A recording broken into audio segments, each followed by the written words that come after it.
ಇದು ಮೊದಲನೇದಾಗಿ ನನಗೆ ಗೊತ್ತಿದ್ದಂಗೆ ತಾಲೂಕಲ್ಲಿ ಶಾಸಕರಾದಂಥವರು ಒಂದು ಗ್ರಾಮ ಪಂಚಾಯಿತಿ ಅಧ್ಯಕ್ಷರನ್ನ ಕರೆಸಿ ಅಧ್ಯಕ್ಷರು ಮತ್ತು ಅವರ ಸದಸ್ಯರುಗಳನ್ನೆಲ್ಲರನ್ನೂ ಕರೆಸಿ ಒಂದು ಅಭಿನಂದನೆ ತಿಳಿಸಿದ್ದಾರೆ ಅಂದರೆ ಇದು ಮೊದಲನೇದಾಗಿ ತಾಲೂಕಲ್ಲಿ ಇದು ಮೊದಲನೇ ಬಾರಿ ಅಂತ ಅಂದ್ಕೊತೀನಿ.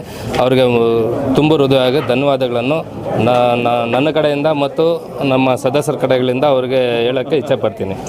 ಮತ್ತು ಹಾಗೆ ನಮ್ಮ ಬಗ್ಗೆ ನಮ್ಮ ಜೊತೆ ಎಲ್ಲ ನಮ್ಮ ಪಂಚಾಯತಿ ಮುಖಂಡರುಗಳು ಎಲ್ಲರನ್ನೂ ಕರೆಸಿ ಅವ್ರ ಜೊತೆ ಎಲ್ಲ ಒಂದು ಮೀಟಿಂಗ್ ಮಾಡಿ ಅವ್ರವ್ರ ಕುಂದುಕೊರತೆಗಳು ಏನೇನಿದೆ ಆ ಕುಂದುಕೊರತೆಗಳಿಗೆ ಏನು ಸಹಾಯ ಏನು ಮಾಡಬೇಕಾಗ್ತದೆ ನಾವು ನಮ್ಮ ಕಡೆ ಶಾಸಕರ ಕಡೆಯಿಂದ ಅಂತೇಳಿ ಎಲ್ಲ ಕೂತು ಚರ್ಚೆ ಮಾಡಿದಾಗ ನಮ್ಮ ಪಂಚಾಯಿತಿಯಲ್ಲಿ ನಮ್ಮ ಕುಂದುಕೊರತೆಗಳನ್ನೆಲ್ಲ ಅವರು ಹೇಳ್ಕೊಂಡಾಗ ಅದಕ್ಕೆ ಏನೇನು ಬೇಕೋ ಅನುದಾನಗಳು ಕೊಡುವಂಥ ಕೆಲಸ ಮಾಡಿಕೊಡ್ತೀನಿ ಅಂತ ಭರವಸೆ ಕೊಟ್ಟಿದ್ದಾರೆ.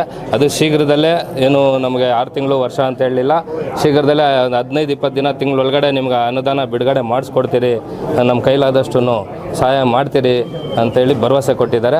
ಅವ್ರಿಗೆ ಮೊದಲನೇ ಧನ್ಯವಾದಗಳನ್ನು ಹೇಳೋಕ್ಕೆ ಇಷ್ಟಪಡ್ತೀನಿ. ಈಗ ನಮ್ಮ ಪಂಚಾಯಿತಿಯಲ್ಲಿ ಕುಡಿಯೋ ನೀರು ಸಮಸ್ಯೆಗಳಿತ್ತು. ಆ ಕುಡಿಯೋ ನೀರು ಸಮಸ್ಯೆಗಳಿಗೆ ಏನೇನು ಬೇಕೋ ಪರಿಹಾರ ಮಾಡೋಕ್ಕೆ ಮೋಟ್ರು ಪಂಪು ಸೆಟ್ ಮಾಡೋವಂಥ ಕೆಲಸಗಳು ಮಾಡಿಕೊಟ್ಟಿದ್ದಾರೆ.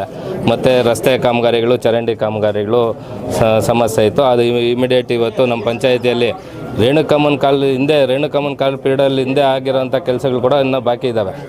ಅದಾದ ಮೇಲೆ ಹಲವಾರು ಶಾಸಕರುಗಳು ಬಂದರು, ಕೆಲಸ ಆಗಿರಲಿಲ್ಲ ಅಂಥ ಕೆಲಸ. ಈಗ ಎಕ್ಸಾಂಪಲ್ ಗುಂಡ್ಲುಗುರ್ಕಿ ಗ್ರಾಮದಲ್ಲಿ ಮೇನ್ ರಸ್ತೆ, ಮುಖ್ಯ ರಸ್ತೆನೇ ಹಾಳಾಗೋಗಿದೆ ಅಣ್ಣ, ಈ ಥರ ಮಾಡಲೇಬೇಕು, ನಮಗೆ ಸಮಸ್ಯೆ ಇದೆ ಅಂದಾಗ ಈ ತಕ್ಷಣವೇ ಅವರಿಗೆ 20 ಲಕ್ಷ ಅನುದಾನ ಕೊಡೋವಂಥ ಕೆಲಸ ಮಾಡಿಕೊಟ್ಟಿದ್ದಾರೆ. ಮತ್ತು ನಮ್ಮ ಮಂಚಂಬಾಲೆ ಪಂಚಾಯಿತಿಯಲ್ಲಿ ಸ್ಮಶಾನದ ಸಮಸ್ಯೆಗಳಿದೆ. ಆ ಸ್ಮಶಾನಕ್ಕೆ ನಾವು ಈ ಥರ 6000 ಜನಸಂಖ್ಯೆ ಇರೋವಂಥ ಗ್ರಾಮದಲ್ಲಿ ಖಾಲಿ 4 ಕುಂಟೆ ಜಾಗ ಇದೆ. ಪೂರ್ವಕಾಲದಿಂದ 4 ಕುಂಟೆ ಜಾಗ ಇದೆ. ಅದರಲ್ಲಿ ನನಗೆ ಗೊತ್ತಿದ್ದಂಗೆ ಒಂದು 50-60 ವರ್ಷದಿಂದ ಆ 4 ಕುಂಟೆ ಜಾಗದಲ್ಲೇ ಉಣ್ಣಿರೋದ್ರ ಮೇಲೆ ಉಣ್ಕೊಂಡು ಬರ್ತಾ ಇದ್ದಾರೆ. ಆ ಒಂದು ಹೇಳಿದಾಗ ನಿಮ್ಗೆ ಅದು ಬೇಗನೆ ನಮ್ಮ ಜಾಗ ಗುರ್ಸಿ, ಎಲ್ಲಿ ಸರ್ಕಾರಿ ಜಾಗ ಇದೆಯೋ ಅದನ್ನು ಗುರ್ಸಿ ನಿಮಗೆ ಘೋಷಣೆ ಮಾಡಿಕೊಡ್ತೀನಿ ಅಂತ ಭರವಸೆ ಕೊಟ್ಟಿದ್ದಾರೆ.